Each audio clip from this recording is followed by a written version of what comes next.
सेना में भर्ती को लेकर देश के युवाओं के मन में कई चिंताएं हैं, जिसकी वजह से वो भड़के हुए हैं और इस स्कीम को वापस लेने की लगातार मांग कर रहे हैं। सरकार सफाई दे रही है, लेकिन सरकार की कोई भी सफाई इन तमाम युवाओं को समझ में नहीं आ रही है।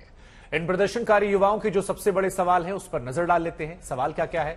दरअसल सेना में भर्ती के लिए जी जान से मेहनत करके अगर सिर्फ 4 साल की नौकरी मिली तो इसका फायदा क्या होगा, ये सबसे महत्वपूर्ण सवाल है।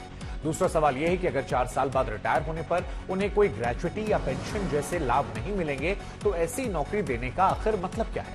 युवा इस बात से भी नाराज हैं कि सेना की अब तक जो भर्ती प्रक्रिया चली आ रही थी, उसका फिजिकल होने के बावजूद उनको सेना की अब तक नौकरी नहीं मिली है।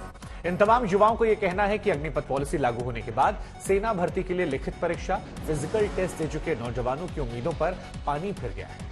युवाओं का यह भी कहना है कि कोरोना की वजह से सेना भर्ती प्रक्रिया बंद रही और अब बड़ी संख्या में युवा ओवर एज हो चुके हैं और अब अग्निपथ स्कीम में भी सिर्फ 21 साल की उम्र के बच्चों को अप्लाई करने के लिए कहा गया है। युवा ये भी पूछ रहे हैं कि सेना में नौकरी को 4 साल के लिए सीमित आखिर कैसे कर सकते हैं, जिसमें ट्रेनिंग के दिन और छुट्टियां भी शामिल की गई है।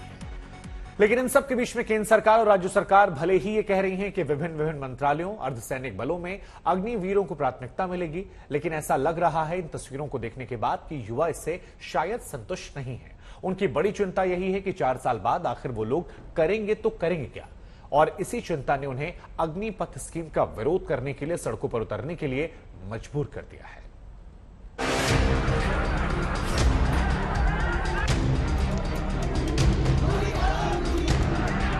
4 साल हम लोग नौकरी करते हैं तो इसके बाद हम लोग कहाँ जाएंगे, कहाँ खटेंगे। हम लोग का इतना बैकग्राउंड नहीं, घर का परिवार का है कि हम लोग 4 साल नौकरी करने के बाद हम लोग ये करेंगे, कंपनी में जॉब करेंगे, बाप माता पिता का सर्विस संभालेंगे, ये करेंगे। 4 साल बाद हम लोग बेघर हो जाएंगे। 4 साल की क्या सर्विस, क्या देश के लिए वो समर्पण हो पाएगा? नहीं। वो जज्बात आ पाएंगे? नहीं आ पाएगा। ये आर्मी को कमजोर करेगा, देश को गुलाम बनवा देंगे। ये हम चाहते हैं कि जो पुरानी आर्मी की जो रिक्रूटमेंट जिस तरह से होती थी वही होती है। 10-12 लाख रुपए मिलेगा 4 साल के बाद। 10-12 लाख रुपए आप भी जानते हो, 10-12 लाख रुपए का अलीगढ़ में पिलोट हम लोग को कोई नहीं मिलेगा।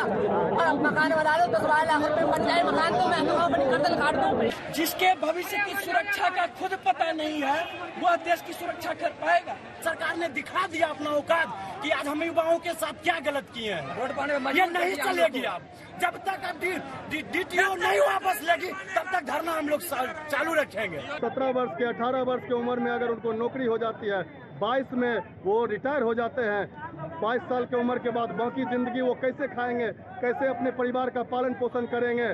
मिलिट्री का ऐसा नियम है कि 3 महीना तक अगर आपकी एग्जाम नहीं होती है तो दोबारा फिजिकल देना होगा। कितने बच्चे मर गए, तुरंत आकाश मरा है पानी में डूब के। यहाँ पे कितने का पैर टूट गया। अब चाहते क्या है, कितना सुसाइड कर लिया। अब चाहते क्या है, एग्जाम नहीं। आप अगर आर्मी को रखना नहीं चाहते, आप 4 साल 5 साल के लिए भर्ती करना चाहते हो, क्या चाहते हैं आप कि 4 साल तक भी हम वेल ट्रेंड हो जाएं और उसके बाद जो है हम बंदूक उठा ले। जब हम अंदर सब कुछ सीख चुके होंगे तो बाहर हमारे पास हुनर क्या होगी।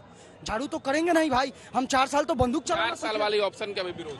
एग्जाम लो भाई, एग्जाम लो। उम्र सबसे पहले उम्र का 17.5 से 21 है। हम लोग का निकल गया, मेडिकल पास कर गए, 2 बार एडमिट कार्ड मिला चक्कर मैदान में। बोलता कोरोना काल के लिए आपका एग्जाम कुछ रोक दिया गया, स्थगित कर दिया गया। उनके भविष्य से खिलवाड़ किया जा रहा है, ये हमें ना देखने जा रहा, जिससे हम अपनी तैयारी कर रहे हैं। 2 साल की भर्ती है, 4 साल की भर्ती है, 2-3 साल को बालक की तैयारी को चाहिए 3 साल और बाद में 2 साल 4 साल की भर्ती है।